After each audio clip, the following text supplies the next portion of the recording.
AP का 5.2 का question number 1। Question number 1 में क्या क्या दे रखा है, 4 चीज़ें होते हैं। क्या क्या दिया है सबसे पहला ए दिया है। ए कितना दिया है? ए दे रखा है 7।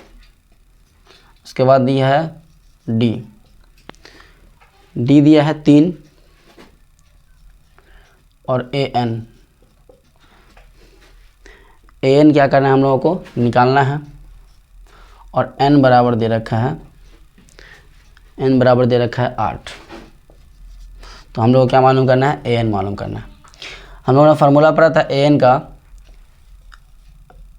ए एन बराबर होता है ए plus N minus 1 D. A N बराबर क्या होता है? ए प्लस एन माइनस 1 डी। ये फार्मूला है। ये फार्मूला आपको इस पूरे चैप्टर में काम आएगा। ए एन बराबर ए प्लस एन माइनस 1 डी। इसी फार्मूले पे इसमें 4 चीज़ें हैं। पहला है ए, दूसरा है ए एन, एक है एन और डी। ये चारों चीज़ जो है, इसी चारों पे जो है क्वेश्चन रहेगा। इसमें से कोई एक चीज़ क्या करना होता है? निकालना होता है। 3 चीज़ गिवन होता है। जैसे इसमें इस क्वेश्चन में ए दिया हुआ है, एन का वैल्यू दिया और डी दिया हुआ है। हम लोग क्या करना है? इसमें ए एन फाइंड करना है। फिर किसी क्वेश्चन में ऐसा होगा कि ए का वैल्यू, एन का वैल्यू और ए एन का वैल्यू दिया रहेगा, डी फाइंड करना होगा। तो इसी तरीके से इसमें 4 क्वेश्चन है। कोई ये क्वेश्चन नंबर फर्स्ट है, ये 5.2 का फर्स्ट क्वेश्चन है। क्वेश्चन नंबर फर्स्ट का पहला। इसमें आपको दिया हुआ ए बराबर दिया हुआ है, ए को बोलते हैं प्रथम पद। प्रथम पद आपका कितना दिया हुआ है? 7 दिया हुआ है। डी कितना दिया हुआ है आपका? 3 और ए एन निकालना है। और एन का वैल्यू कितना दिया हुआ है? 8। सिंपल है, बस फार्मूला में बैठा देना हम लोगों को। फार्मूला ए एन बराबर ए plus N minus 1 D. A N का वैल्यू कितना दे रखा है? हम लोग को ए एन का वैल्यू निकालना ही है। ए एन का वैल्यू निकालना है। तो ए का वैल्यू क्या दिया हुआ है? ए का वैल्यू दिया हुआ है 7 plus formula N minus 1 D. N का वैल्यू दिया हुआ है 8 माइनस 1 और डी का वैल्यू दिया हुआ है 3। बस 7 प्लस 8 में 7 चला जाएगा तो बचेगा 7 इंटू में 3। 7 प्लस 7 को 3 से मल्टीप्लाई करें तो हो जाएगा 21 और 21 और 7 हो जाएगा 28। ये आपका हो गया आंसर। ठीक है, मतलब इसके ए एन का जो वैल्यू निकल गया वो ए एन बराबर आ गया 28। ये क्वेश्चन ज़्यादातर आपका ऑब्जेक्टिव टाइप में क्वेश्चन पूछता है। ठीक है, उसके बाद इसका दूसरा क्वेश्चन दिया हुआ है। दूसरे में आपके दूसरे क्वेश्चन में इसमें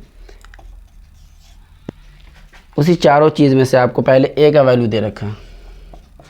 ए का वैल्यू दिया -18। उसके बाद डी का वैल्यू यहाँ पे हम लोगों को निकालना है। उसके बाद इसमें एन का वैल्यू दे रखा है 10 और ए एन जो है यहाँ पे 0 है। देखिए वही 4 चीज़ दिया हुआ उसमें, और 4 में से हमको क्या करना है? एक निकालना है। क्या निकालना है? तो डी का वैल्यू हमको मालूम करना है। फिर सेम फार्मूला लगाइए। ए एन बराबर ए प्लस एन माइनस 1 डी। अब देखिए ए एन की वैल्यू कितनी है? ए एन की वैल्यू यहाँ पे 0, तो ए एन की जगह 0 रख दीजिए। ए की वैल्यू कितनी है? माइनस में 18, तो माइनस में 18 रख दीजिए। प्लस एन की वैल्यू कितनी है? 10, यहाँ पे 10 रख दीजिए। माइनस में 1 है। डी की वैल्यू कितनी है? डी देख लीजिए, डी का तो वैल्यू निकालना है। ये देखिए ये -18 है, अगर इक्वल टू के उस तरफ जाएगा, बराबर के उस तरफ, तो ये हो जाता है 18। बच जाएगा इधर 10 में से 1 घटेगा तो हो जाएगा 9 इंटू हो जाएगा डी। मतलब 18 इक्वल टू हो जाएगा 9D। और हमको अगर डी निकालना है तो डी इक्वल टू हो जाएगा 18/9। 9 से कटेगा 2 बार में, 9 2 = 18, इसलिए डी का वैल्यू कितना निकल गया? 2। तो ये 2 क्वेश्चन हो गए। ये दोनों क्वेश्चन आपका बन। इसी तरीके से 2 और क्वेश्चन है। ठीक है।